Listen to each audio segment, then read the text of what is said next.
Kabaibazibwe nnyo mbalamusizaako nnyo mwenna mu linnya erisinga amannya gonna erya Mukama waffe Yesu Kristo, omwana wa Katonda oyo abeera omulamu ennaku zonna. Mukama bakuumye atya? Olunaku lugenze lutya? Tukkiriza Katonda nti buli kimu kitambula bulungi. Twebaza Mukama abakuumye atya? Tukkiriza Katonda nti buli kimu kitambula bulungi nnyo nnyo nnyo. Abakuumye atya Katonda waffe omwagalwa?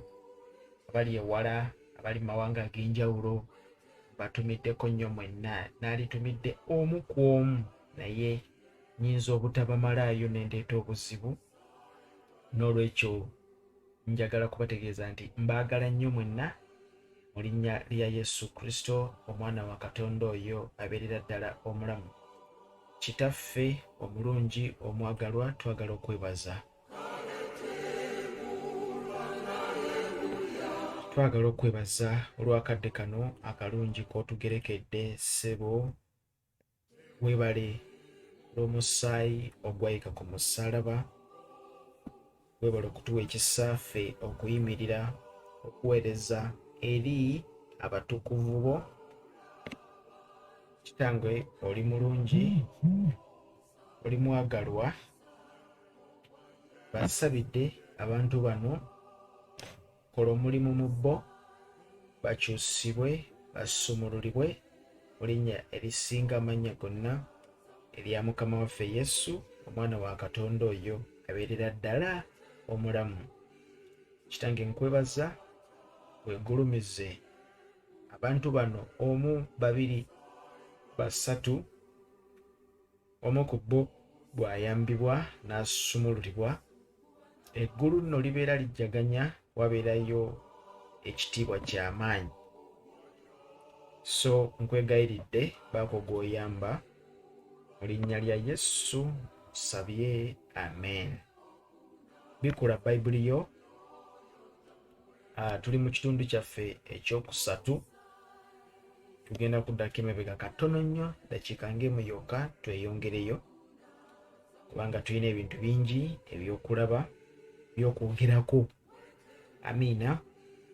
Baluumi 3:22, kuba bwe tuba tutandikira 22.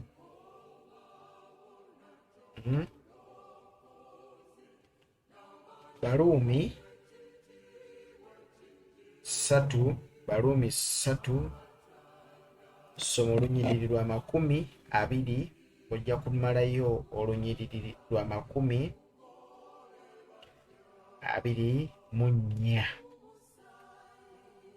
Mukama yeebazibwe. Baluumi 3:20 paka 24. Baluumi 3:20 paka 24. Otuseewo. Romans chapter 3 verses 20 down to 24. Okay. Kale, ndowooza otuseewo.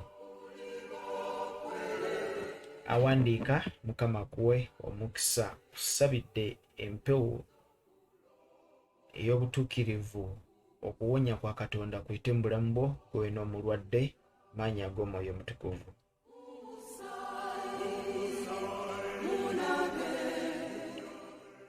Kubanga olw'ebikolwa by'amateeka alina omubiri yenna taliweebwa butuukirivu mu maaso ge, kubanga amateeka ge gamanyisa ekibi. Tukaddemu. Buli alina omubiri yenna, kubanga olw'ebikolwa by'amateeka alina omubiri yenna taliweebwa butuukirivu mu maaso ge, kubanga amateeka ge gamanyisa ekibi. Katonda akyalina obusungu obwaliwo edda mu bikolwa ebyaliwo, ekibi nga kiyingira mu muntu. N'olwekyo obutuukirivu bwe kyali he cannot impart himself in a person who still think about what happened in years back when the creation was happening. Mukama yebazibwe. Omuntu ng'akyalina endowooza, ng'okyalina omuntu oli ow'edda alowooza okutambula obubi, ng'okyalina omuntu oyo tokyusibwanga.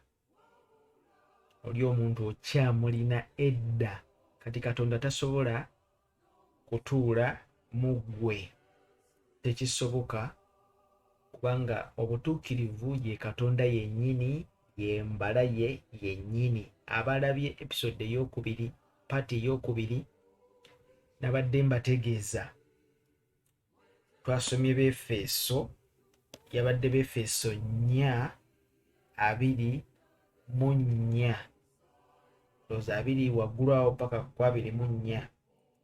Nga nkutegeeza nti watondebwa mu butukuvu ne mu butuukirivu bwa Katonda. Mukama yebazibwe. Ngenda kuddamu ndukusomere. Watondebwa mu butukuvu ne mu butuukirivu bwa Katonda. Kakati bwe walokoka wasigalamu eddiini ya jjajjaawo eyo gye bamuweerangako lisiiti, eyo gye weekwata, naye n'osenguka n'ovaayo. Naye bwe wavaayo wasigaza endowooza y'eddiini eyo, wasigaza embala y'eddiini eyo.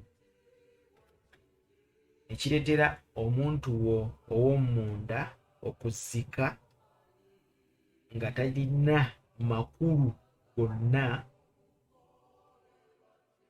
nga tayaka, kubanga gwe kennyini otambula weeyimbira oluyimba, ofuuwa n'oluwa, nga bw'onywa ne kasoda, oyimba oluyimba wamu ne bannaddiini abategeeza nti ffe tetubeerangako batuukirivu, tetubeerangako batukuvu.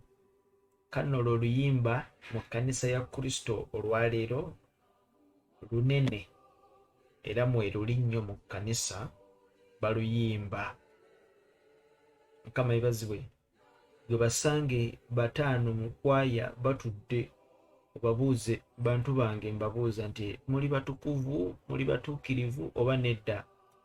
Bajja kugamba obutukuvu bwa Katonda n'obutuukirivu bwa Katonda. Tetuli boonoonyi abawunya n'okuwunya, tetusaanira na kusaanira. Tetuli batuukirivu, tetubeeranga nako batuukirivu wadde abatukuvu.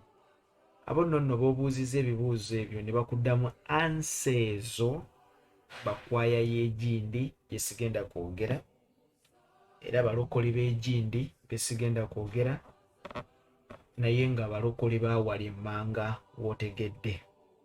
Kakati balokoka baakulosinga Jordani ne bajja nga beetisse emigugu gy'eddiini y'ewaabwe. Abo nno be balindirira paapa abatonyezeeko otuzzi, era balindirira paapa abafuuweko olugalo, abafuuweko eddusu, abalangirire mu lubu lw'abatuukirivu. Kale nno sigale eyo nga mukyalindirira. Bayibuli esomesa Baluumi 3:2 paka 24, kubanga olw'ebikolwa by'amateeka alina omubiri yenna taliweebwa butuukirivu mu maaso ge, kubanga amateeka ge gamanyisa ekibi. Okategedde? 21. Naye kaakano awatali mateeka obutuukirivu bwa Katonda obutegeezebwa amateeka ne bannabbi bulabisibwa. 22. Bwe butuukirivu bwa Katonda olw'okukkiriza Yesu Kristo eri bonna abakkiriza, kubanga tewali njawulo. Mukama yebazibwe. Buuka ogende ku lunyiriri lwa 24 Baluumi 3:24 naye baweebwa obutuukirivu bwa buwa bwa kisa wangi baweebwa obutuukirivu Baluumi 3:24 naye baweebwa obutuukirivu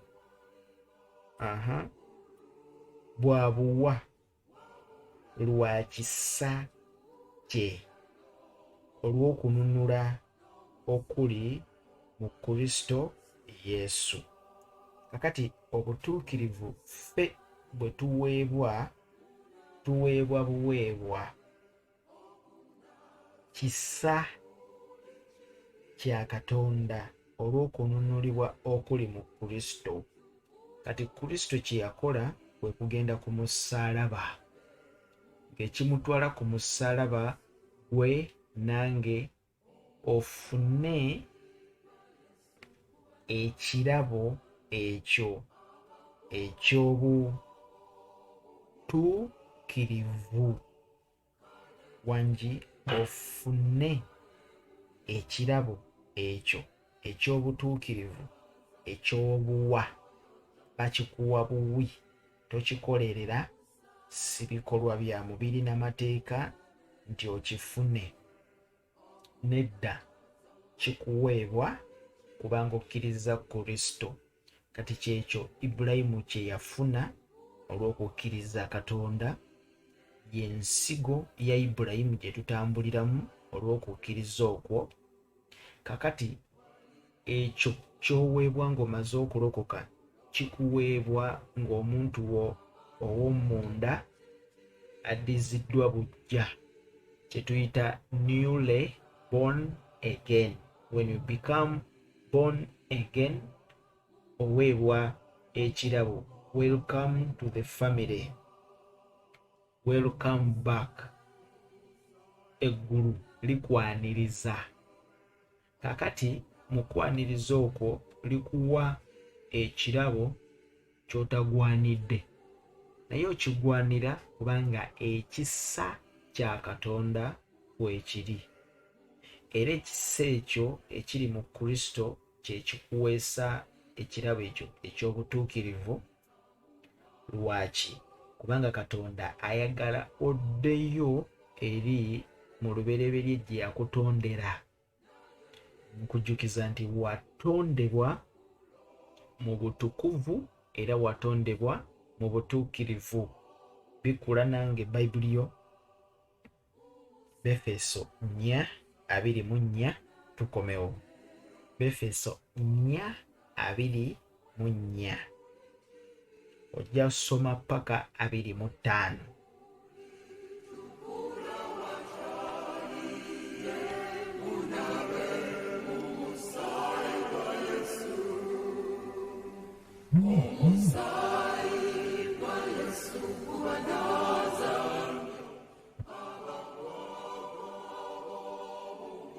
Otusewo Befeso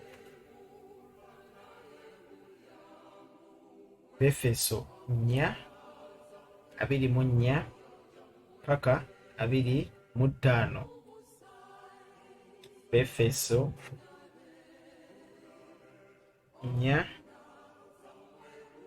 otusewo kama kikubalire. Befeso 4:24 paka 25. Amiina. Tusome endowooza.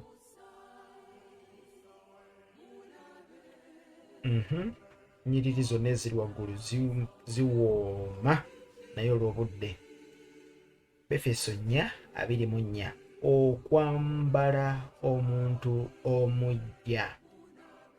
Okwambala omuntu omuggya. Jjukira mu lubereberye Adamu ne Eva boonoona. Bwe bamala okwonoona bamanya nti bali bwereere. Kati ekyo ekyabavaako kyali kyambalo. Baaviibwako ebyambalo byali bibiri, obutuukirivu n'obutukuvu. ne basigala nga bali bwereere. Yali covering eyali ebisse obulamu bwabwe. Katonda mwene yennyini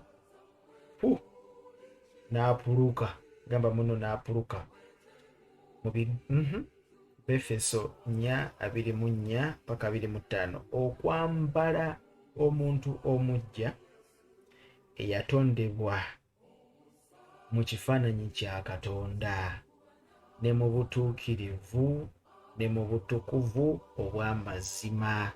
Naye ggwe lwaki oli mukodo obutakubira Katonda mu ngalo, obutakubira Yesu mu ngalo, obutamwebaza nti weebale olw'omusaayi ogwayika ku musaalaba, bwe wagenda ku musaalaba, nze naawe tusobole okuddamu okwambala ekifaananyi kye twatondebwamu, okuddamu okwambala engeri ya Katonda gye twatondebwamu. Bwe butuukirivu n'obutukuvu, basibo ne bannyabo, tebutandikira ku musaalaba. Ebyo byonna byaliwo, bikuddizibwa buddizibwa oddemu otambule bujja ne Mukama, kye tuyita born again.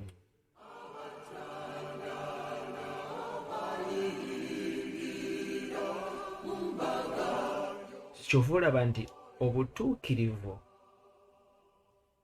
bwa Katonda n'obutukuvu bwa Katonda bitambulira wamu, biri wamu. Lwaki? Kubanga bye watondebwamu okuva ku lubereberye, bye watondebwamu, watondebwa mu byo, watondebwa mu butuukirivu bwa Katonda, watondebwa mu butukuvu bwa Katonda. Kati bikuddizibwa ng'omaze okukkiriza Kristo. Tuli ffenna, waliwo ekigambo kye njagala okutegeeza, naye nsabye Katonda atuwe amagezi abikule endowooza zaffe tubitegeere. Nkusabidde oveemu, kwata ku mutwe gwo gwasobola okugukwatako. Saba essaala ng'ogamba nti Mukama, nzigyamu eddiini ya jjajjange mu mutwe guno, nzigyamu eddiini ya jjajjange mu mutwe guno n'endowooza. Kyusa amagezi gange gabeere majja. Baluumi 12:2. Olekerawo okutambula ng'ensi bw'erowooza, olekerawo okutambula ng'eddiini ya kojjaawo. Oli omutamiivu alina ebiraka ku kkooti, oli ayagula ekibanja mu ddiini nga bamuwa ne lisiiti. Ddiini ya jjajja wange, ddiini ya maama wange. Kati eddiini ya maama wo erina alindirira okulangirira abatukuvu n'abatuukirivu, ye kennyini nga yalangirira, ate alangirira bafu. Kati naawe oba tukulinda omaleko fa, tulyoke tuyimirire tugambe nga tetukulangiridde mu lubu lw'abeesiimi, abatuukirivu era abatukuvu simanyi. Osanga ekibinja ky'abalokole, buuza omu ku omu, gundi oli mutuukirivu oba nedda, ajja kukubirawo ekigambo siwanga nako. Kati weebuuza ekibuuzo, Kristo bwe yagenda ku musaalaba kiki kyagasa ki gy'oli? Kristo ekimutwala ku musaalaba si kufiiririra bufiiririzi bibi byo, si kuwanikibwa buwanikibwa ku musaalaba, naye ekimutwalayo gwe kumukkiriza. Bw'omala omukkiriza, oddeyo buto mu kifaananyi kye walimu n'engeri gye walimu eya Katonda. Bwe butuukirivu bwe watondebwamu. Soma Befeso 4:24 ogitegeere bulungi nnyo. Oba oyagala tuddeyo tukisome nga tetunaba kugenda walala. Befeso 4:4.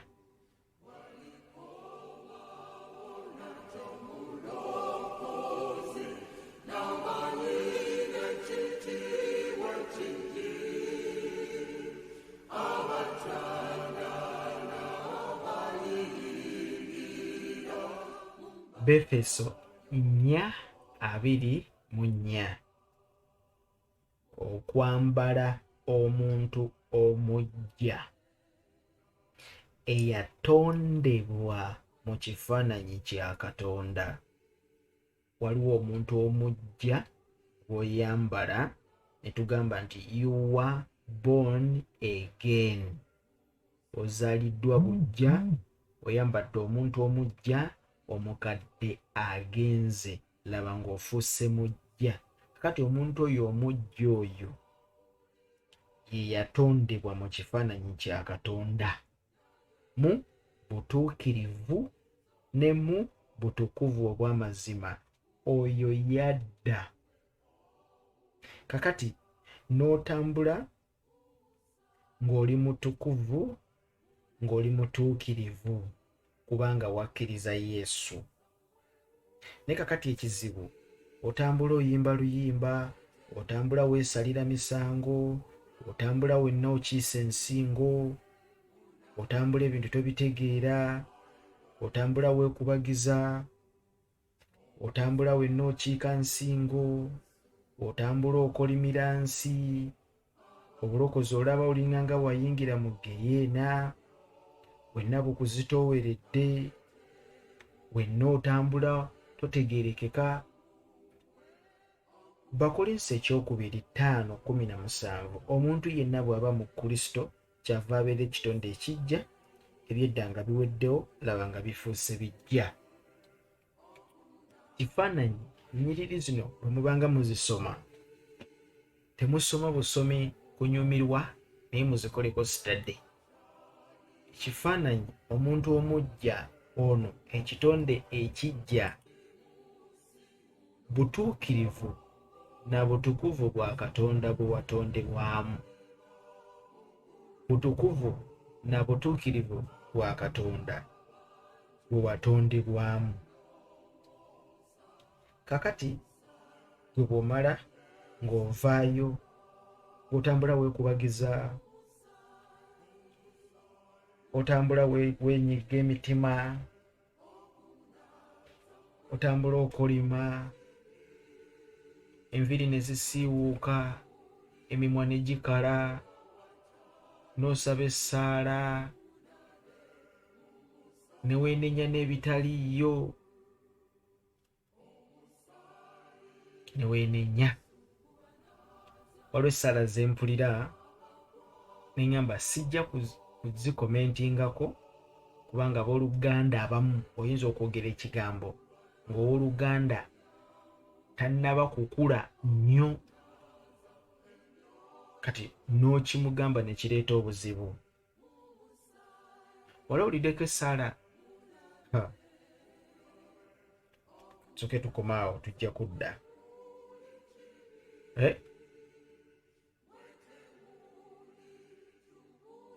Tujja kiraba mu maaso awo, tujja kiraba mu maaso awo. Baluumi essuula esooka. Baluumi essuula esooka olunyiriri lwa 17. Baluumi essuula esooka olunyiriri lwa 17. Kubanga mu oyo obutuukirivu bwa Katonda bubikkulibwa obuva mu kukkiriza okutuusa mu kukkiriza, nga bwe kyawandiikibwa nti naye omutuukirivu anaabanga mulamu lwa kukkiriza. Omutuukirivu anaaba mulamu lwa kukkiriza. Zino ennyiriri mwe musiiba muzoogera, mwe musiiba muziyimba. Mutuukirivu wange anaaba mulamu lwa kukkiriza. Ndindirindindindindi.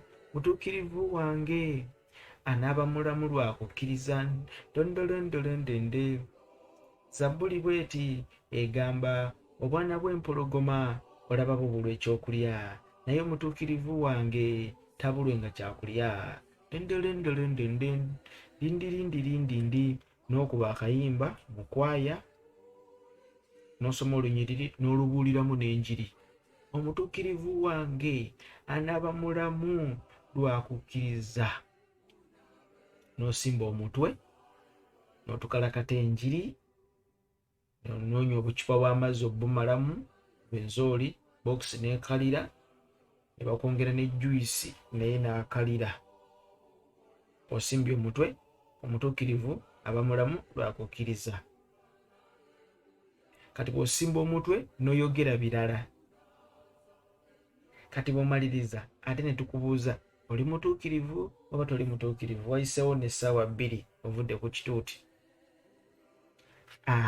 Siri mutuukirivu wangi, siri mutuukirivu. Ate nga gw'ova otubuulira enjiri, mutuukirivu wange anaaba mulamu lwakukkiriza. Obwana bw'empologoma tebubulwa kyakulya. Olwo mutuukirivu wange, obwana bw'empologoma bunaabulwa ekyokulya, naye mutuukirivu wange taabulwenga kyakulya.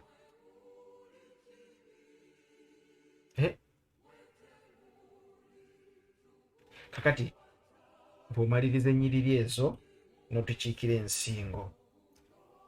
Bayibuli esomesa mu Baluumi essula esooka olugero lwa 17, kubanga mu yo obutuukirivu bwa Katonda bubikkulibwa okuva mu kukkiriza okutuusa mu kukkiriza, nga bwe kyawandiikibwa nti naye omutuukirivu anaaba mulamu lwa kukkiriza. Mukama yeebazibwe. Nina ekigambo kyenjagala okutegeeza lunaku olwaleero nti Kristo ekintu kye yakola ku musaalaba teyali katemba, yali bizinensi yakukuddiza butuukirivu na butukuvu gw'osobole okubeera omulamu, gwe osobole okubeera omulamu. Manyi ky'olowooza, manyi by'oli mu kulowooza, olina bye wakola, olina engeri gy'otambulamu etali nnungi. Kakati gwe by'oli mu kutunula,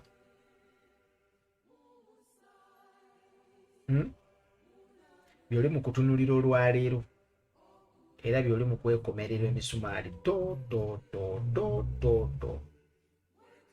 Kwata ennyondo inchi 6 n'ogyetunuzaamu ti n'ogikuba mu liiso, ebigere tu ne weekomerera, weeteka ku musaalaba ta ne weekomerera. Siri mutuukirivu, siri mutuukirivu, siri mutuukirivu, siri mutuukirivu. Oluyimba n'oluyimba okuva eno koolaasi n'olukomya eri. Siri mutuukirivu, siri mutuukirivu, siri mutuukirivu. Ate kabya owulira ku njiri y'abantu abalina amaloboozi mu kibuga, abalina zi leediyo, abalina zi TV, abalina ekibiina ekinene ekibagoberera, ng'ogamba olaba pasita gundi akyogedde naye ama kituufu. Kama yebazibwe. Bakolinso ekyokubiri 5:21. Bakolinso ekyokubiri 5:21. Tumalirize tusewo.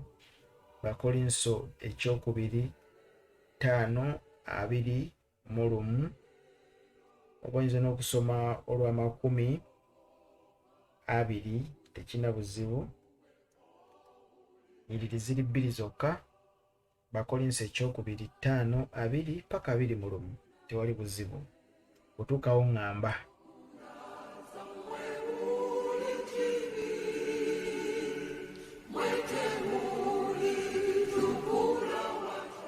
Bakolinso ekyokubiri 5:21. 2 Corinthians 5:21. Kale kamako omukisa.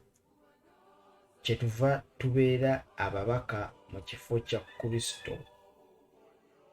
Wangi, kyetuva tubeera ababaka mu kifo kya Kristo. Wangi, tukaddemu. Bakolinso ekyokubiri 5:2-21. Kyetuva tubeera ababaka mu kifo kya Kristo, Katonda ng'afaanana ng'abeegayirira mu ffe. Tubeegayirira mu kifo kya Kristo mutabagane ne Katonda. Wangi mutabagane ne Katonda. Atamanya kibi yamufuula ekibi ku lwaffe, ffe tulyoke tufuuke obutuukirivu bwa Katonda mu ye. Kakati Kristo atutabaganya ne Katonda.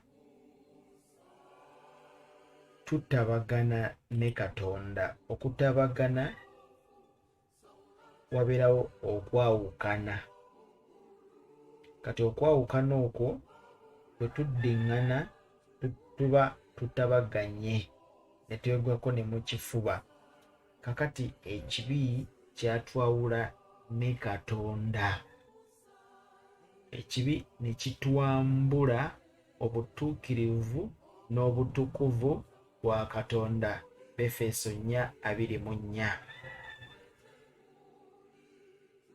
Twatondebwa mu butukuvu ne mu butuukirivu bwa Katonda. Kati ekibi kyatwambula. Ekibi mu kutwambula tubeera ababaka mu kifo kya Kristo. Era Kristo yennyini atutabaganya ne Katonda. Wakati waffe nga waliwo oluwonko, ajjawo oluwonko olwo ye Kristo. Bayibuli esomesa 2:1, atamanya kibi yamufuula ekibi ku lwaffe. Teyamanya kibi.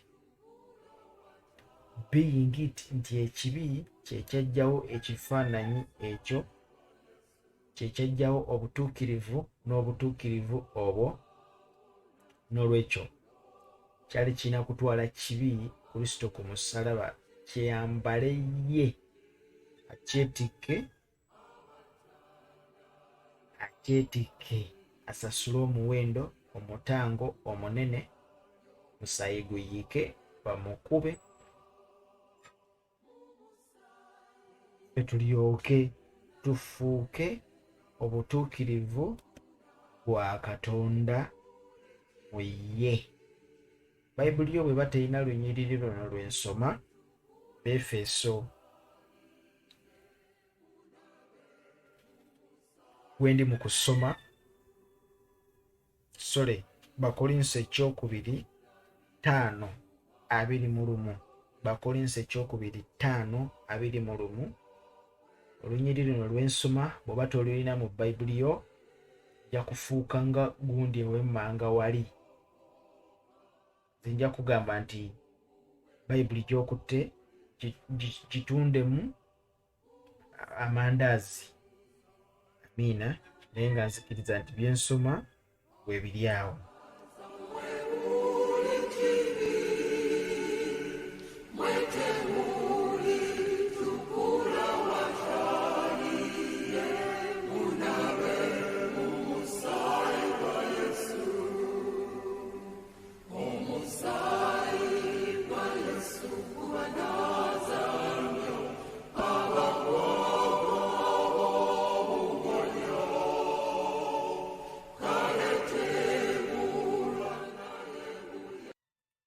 Kama ibazibwe nnyo. Tuli ffenna Kristo kye yakola tumaliriza. Kristo kye yakola ku musaalaba, gwe ofune obutuukirivu. Naye kubanga kano kankogere nga nkogera mpola, tebatuwulira. Kyemanyi beebase. Teri teri kibi ku nsi kuno nga ddiini. Eddiini mbi, eddiini ekusiba obwongo omutwe ne gutategeera. Wabeerawo akasaanikira akeegaddewo katebwe papa, natti ng'ekutte bweti, eruma bweti. Ololabye enkuyege eruma, bw'ogisikako bw'oti kibuto kye kigenda, omutwe gwayo ne gusigala guti ne gukutte. Eddiini ekwata obwongo ne bufukamira obwongo ne babuyiwamu ne bubeera nga bwe bayiyeemu gundi nankani, ng'akategeera osigazzaamu kalya mmere naye ng'ebisigadde eddiini yatwala. Kristo yagenda ku musaalaba n'afa, n'avumibwa, n'ajoogebwa, ng'alwana gwe nange tufune tuddizibwe kye twafiirwa, tuddemu twambazibwe ekyambalo ekyatugibwako ekibi we kyayingira, tulyoke tusaanire mu maaso ga Katonda. Bwe bulamu Kristo bwe yatwagaza ffe. Kakati ate gwe bw'otuuka n'obwegaana, nze siri mutuukirivu, n'owa ensonga zo zonna z'owa, nze siri mutuukirivu. Lwaki? Kubanga luli nakola bwe nti ne luli nenkola bwe nti, ne luli nenkola bwe nti, ne luli nenkola bwe nti. Obwo si bwe butuukirivu Kristo bwe bwamutwala ku musaalaba. Obutuukirivu bwe wafuna bwe wakkiriza Kristo. Ibulayimu teyafuna butuukirivu kubanga yakola nnyo, kubanga yatambula bulungi. Ibulayimu baali basajja bazibu nnyo, ewaabwe baali basajja basamize. Ibulayimu ne we yakkiriza Katonda alina ebintu bye yalinga akola, ne weebuuzaamu ekibuuzo, y'ono oba Ibulayimu? Kama yeebazibwe. Ibulayimu yalimbako. Ibulayimu yalimbako. Agenze ne mukyala we, batuuse eyo amwegaanye, oyo si mukyala wange, oyo si mukyala wange. Omusajja n'agamba nonze ekyapa okuli amannya gange Saala jangu eno. Baba bali mu kisenge. Mukama n'ayingirawo, omukyala ono gw'olina si wuwo, nti oli yaŋŋambye birala naawe oŋŋamba birala, oli yaŋŋambye nti mwannyina. Nedda. Mukama yeebazibwe. Tujja kujjawo awo w'olowooza bwe tunaamalirako episode zino zonna, parts zino zonna, ojja kuba oteredde mu layini.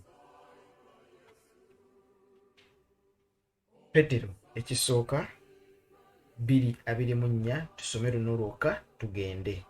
Dakika ziweddeyo male nkusiibule. Petero ekisooka 2:24, tugalewo olunaku olwaleero. Amen. Otuuseewo. Petero ekisooka 2:24, ennyiriri zonna eziri waggulu nga nnungi. Ennyiriri zonna nnungi. Petero ekisooka 2:22 nnungi, 23 nnungi, 24. Kale soma 22 paka 24. Petero ekisooka 2:22 paka 24. Petero ekisooka 2:22 agamba nti ate akola kibi newankubadde obukuusa tebwalabika mu kamwa ke. Bwe yavumibwa ate avuma nate, bwe yabonyaabonyezebwa ate akanga, naye yeewaayo eri oyo asala omusango ogw'ensonga 24 Petero ekisooka 2:24 wewali ekinyusi eyeetikka ye yennyini ebibi byaffe mu mubiri gwe ku muti. Kristo yabonyaabonyezebwa n'agenda ku musaalaba ne bamukola byonna bye baamukola abonyaabonyezebwe, ebibi byaffe ne bibalirwa mu mubiri gwe ku muti. Gwe njogera naawe ampuliriza. Ffe nga tumaze okufa ku kibi, nga twavunda dda, twafa dda, obutuukirivu n'obutukuvu nga bwagenda dda kubanga Adamu yayonoona, nga tetuli bantu mu maaso ga Katonda wabula ababuze. Kati Kristo kyakola agenda ku musaalaba, Bayibuli esomesa nti tulyoke tubeere nga abalamu eri obutuukirivu, okukubibwa kw'oyo kwe kwabawonya. Ennyiriri zino bwe muba muzisoma, kiki ekijja mu ndowooza yammwe? Nedda, ekintu kiri kimu, ddiini gye mwasenguka nayo. Bwe mwalokoka temwalokokera ddala. Kale bwe mwalokoka naye amazima temwagategeera. Katonda ayagala abantu bonna okulokoka, naye era n'okutuukira ddala okutegeerera ddala amazima. Kati amazima ge gasumbuwa abantu. Te Bayibuli esomesa nti bwe mumanya amazima ganaabafuula ba ddembe. Naye mwalokoka nnyo, mwebale, kubanga n'Abakatuliki kati balokoka, n'Abasiraamu mpulirayo abalokole, Abaprotestant nayo mpulirayo abalokole, mpulirayo n'Abafere b'Egindi emmanga wali wootegedde nabo balokole, ku muti gw'omuyembe nabo balokole. Ensi yonna ndokole, naye ekitwawula ge mazima. Kakati gwe amazima togamanyi. Kristo yeetikka ye yennyini ebibi byaffe.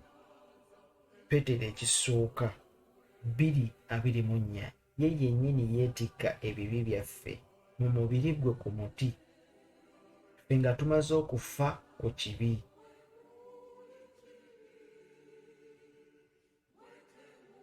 Tulyoke tubeere ng'abalamu eri obutuukirivu. Obutuukirivu tulyoke tubeere abalamu eri obutuukirivu. Njagala maliriza olunaku olwaleero nga tunaatera okulindirira episodi yaffe eddako olunaku olw'enkya. Siriikirira, lowoozaamu okwagala gwe Katonda kwe yakwagala, n'agenda ku musaalaba. Kristo akubibwe, ajoogebwe, byonna ebyamukolebwako nga kikyayagala, ng'ayagala gwe nange oddeyo oyambale ekyambalo eky'obutuukirivu kiri ekyagenda, oddizibwe n'obutukuvu bwa Katonda, otambule ng'oli omuntu azaaliddwa omulundi ogwokubiri. Naye kyannaku nti byonna obyegaana nti sibangako mutuukirivu. Nkusabidde Katonda akusumulule, akutaase eddiini eyo gye wasenguka nayo egende mu linnya lya Mukama waffe Yesu Kristo. Weeraba. Bye bye.